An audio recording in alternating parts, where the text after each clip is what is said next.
c'est historique. Bonjour Fabrice Delmeda. Bonjour à toutes, bonjour à tous. Fabrice, ce matin vous avez choisi de nous parler de la Nouvelle-Calédonie qui votera dimanche pour son indépendance, ou pas. Un moment historique pour la France ?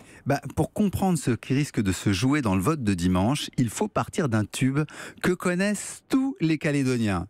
C'était en 2008 et c'est le groupe kanak Gurégélé qui le chante. C'est qui paye ?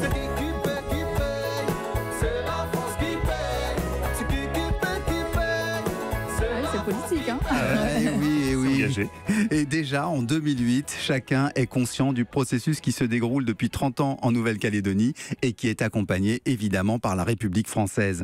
Pourtant, tout avait mal commencé.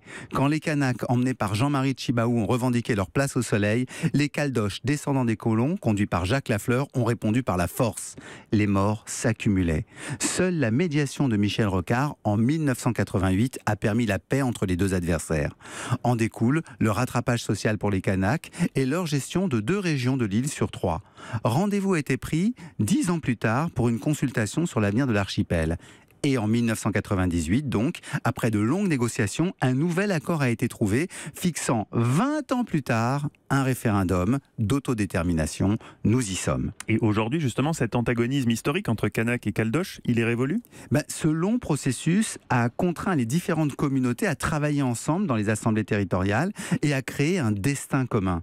Les Calédoniens savent désormais qu'ils constituent un peuple sur une terre dont aucun habitant ne pourra être chassé. Alors bien sûr, il existe encore des tensions, mais l'État a été inventif, il a même changé sa conception de la souveraineté, et puis, on l'a compris, il paye.